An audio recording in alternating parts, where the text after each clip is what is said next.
IOCL या फिर Indian oil corporation limited में जो पाइपलाइन डिवीजन से ऑल इंडिया या फिर ऑल स्टेट से जो रिक्वायरमेंट आई हुई है उसके हम लोग सिलेबस को देखते हैं और समझते हैं।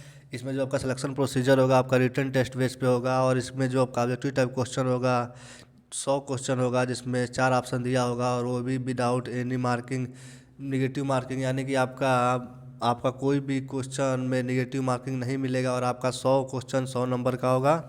पहले देखते हैं हम लोग फॉर टेक्नीशियन अप्रेंटिसशिप। पहले हम देखते हैं कि टेक्नीशियन अप्रेंटिसशिप का सिलेबस क्या है। पहले हम ये देख लेते हैं इससे पहले कि टेक्नीशियन अप्रेंटिसशिप में कौन कौन है, यानी कि कौन कौन टेक्नीशियन अप्रेंटिसशिप में अप्लाई कर रहा है।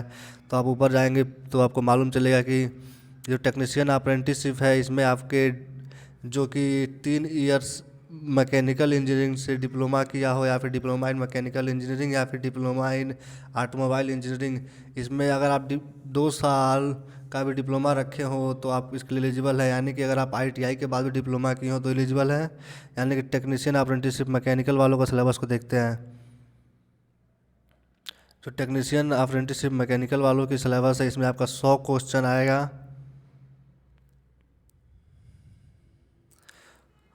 और आपका जिसमें 100 में 75 क्वेश्चन आपके मैकेनिकल ब्रांच से होगा, यानी डिप्लोमा से होगा। डिप्लोमा से मतलब कि आप जो पढ़े हुए हैं डिप्लोमा में उसी से रिलेटेड। और आपका 25 क्वेश्चन नॉन टेक्निकल होगा जिसमें आपका जनरल एप्टीट्यूड होगा, रीजनिंग होगा, जनरल इंग्लिश होगा, न्यूमेरिकल एप्टीट्यूड होगा और जनरल नॉलेज होगा। यानी कि आपका जो आप टेक्नीशियन अप्रेंटिसशिप है ये हमारा मैकेनिकल वालों के साथ साथ अगर आप इलेक्ट्रिकल वाले हैं या फिर टीआई या फिर टेली कम्युनिकेशन इंस्ट्रूमेंटेशन वाले हैं तो भी आपके लिए ही सिलेबस होगा। यानी कि हम देखते हैं मैकेनिकल में जो मैकेनिकल इंजीनियरिंग किया हो या फिर ऑटोमोबाइल इंजीनियरिंग किया हो आईटीआई के बाद तो 2 साल का, या फिर ऐसे आप किए होंगे तो 3 साल का किए होंगे।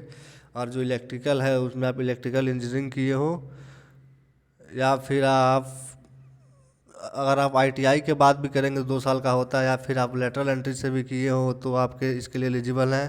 कितना लोग 12 के बाद करते हैं इलेक्ट्रिकल इंजीनियरिंग तो उनका 2 साल का होता है तो वो भी एलिजिबल है। इलेक्ट्रिकल इंजीनियरिंग किए हो या फिर इलेक्ट्रिकल एंड इलेक्ट्रॉनिक्स इंजीनियरिंग किए हो तो भी आप इसके लिए एलिजिबल है।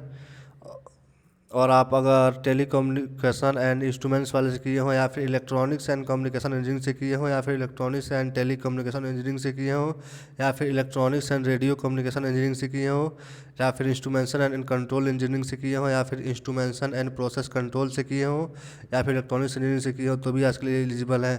आपका जो सिलेबस है उसको हम दिखा दे रहे हैं। अगर आप 3 साल का किए हो या फिर 2 साल का किए हो आईटीआई के बाद या फिर 12 के बाद, अगर आप तो इनका सबका सिलेबस एक ही होगा जो आप देख पा रहे होंगे।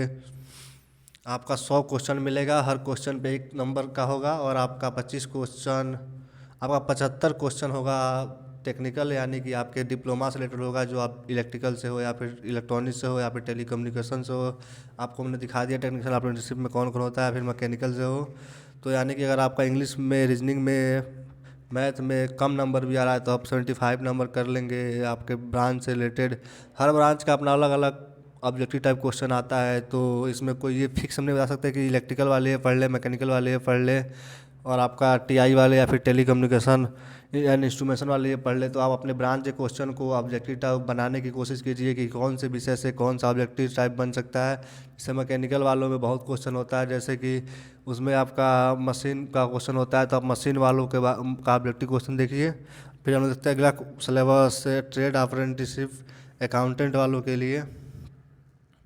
तो अकाउंटेंट में कौन कौन अप्लाई किया पहले इसको हम देख लेते हैं। अकाउंटेंट में आपका जो फुल टाइम बैचलर डिग्री किया हो कॉमर्स में वो इसके लिए एलिजिबल है। तो कॉमर्स वालों का आपका सिलेबस देखा जाए तो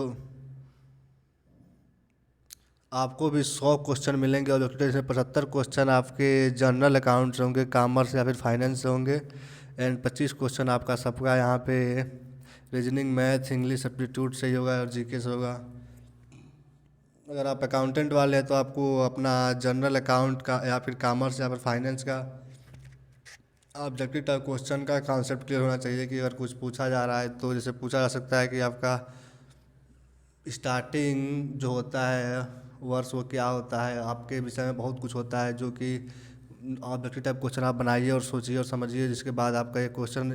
अप्रेंटिसशिप का मतलब ये नहीं होता कि आपको परमानेंट जॉब मिलेगा, लेकिन आपको वहाँ पे अप्रेंटिसशिप करने के बाद उसका अच्छा रिस्पांस किसी भी कंपनी के द्वारा दिया जाता है, क्योंकि आपके पास 1 साल का एक्सपीरियंस हो जाता है और अच्छे इंडस्ट्रीज हो जाता है। IOCL नवरत्न कंपनियों में से एक है। फिर देखते हैं हम लोग for trade apprenticeship assistant human resource वालों के लिए इसमें कौन कौन अप्लाई कर किया है, तो इसका सिलेबस हम लोग देखेंगे। तो इसमें आपका HR वालों के लिए, trade apprenticeship assistant human resource वालों के ये ग्रेजुएशन वाले हैं, जो कि ग्रेजुएशन किया हो, तो उसके लिए जो क्वेश्चन आएगा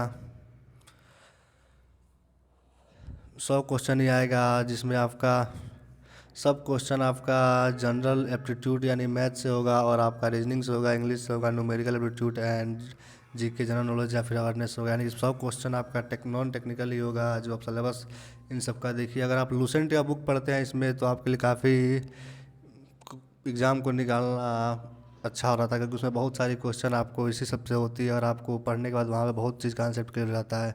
फिर आपका data entry operator and domestic data entry operator के देख लेते हैं, इसमें कौन कौन अप्लाई करेगा। तो इसमें 12 पास वाले, 12 पास वाले, 12 फेल वालों का आप लोग काफ़ी अच्छा मूवी देखे होंगे, लेकिन यहाँ पे 12 पास मांग रहा है, फेल नहीं मांग रहा है। तो यहाँ पे 12 जो पास किया हुआ है उसके लिए है। और ये डोमेस्टिक डाटा एंट्री वालों के लिए स्किल सर्टिफिकेट होल्डर, यानी कि आपको एडिशनल एक डोमेस्टिक डाटा सर्टिफिकेट 1 ईयर के लिए इशू किया जाएगा। इनके जो सिलेबस होगा वो आपका 100 क्वेश्चन होगा, जो कि 12 लेवल पे होगा, GK GS रीजनिंग मैथ। ये आपका जो पेपर होगा ये 120 मिनट का होगा, यानी कि 2 घंटे का होगा। आपका जो पेपर होगा हिंदी इंग्लिश दोनों लैंग्वेज में दिया गया होगा। आपको 40% से अधिक नंबर लाना पड़ता है। ये डिपेंड करता है आपका कट ऑफ कितना जा रहा है, कितना लड़के अप्लाई कर रहे हैं, किसका हाईएस्ट नंबर जा रहा है, उस हिसाब से आपका कट ऑफ बनता है।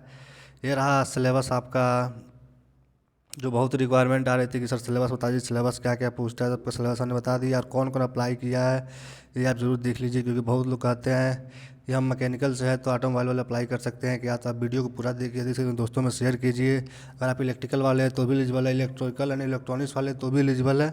अगर आप इलेक्ट्रॉनिक्स वाले हैं तो भी एलिजिबल है, यानी कि इसमें अगर आप देखें तो बहुत लोग एलिजिबल हैं। और ये पाइपलाइन का रहा बात, तो पाइपलाइन पूरा ऑल इंडिया में इंडियन ऑयल कॉर्पोरेशन लिमिटेड का सबसे ज़्यादा बिछा हुआ है, क्योंकि पूरा क्रूड ऑयल का जो सप्लाई होता है या फिर डिस्पैच किया जाता है क्रूड ऑयल का, और किसी भी चीज़ का डिस्पैच भी करना हो तो 53% आपका पाइपलाइन से ही होता है। पाइपलाइन एक बहुत ही इंपॉर्टेंट डिवीज़न पड़ता है IOCL के लिए। चलिए, अगर आप वीडियो को यहाँ तक देख लीजिए तो वीडियो को लाइक कीजिए, चैनल को सब्सक्राइब कीजिए, अधिक से अधिक दोस्तों को शेयर कीजिए। चलिए मिलते हैं नेक्स्ट वीडियो में।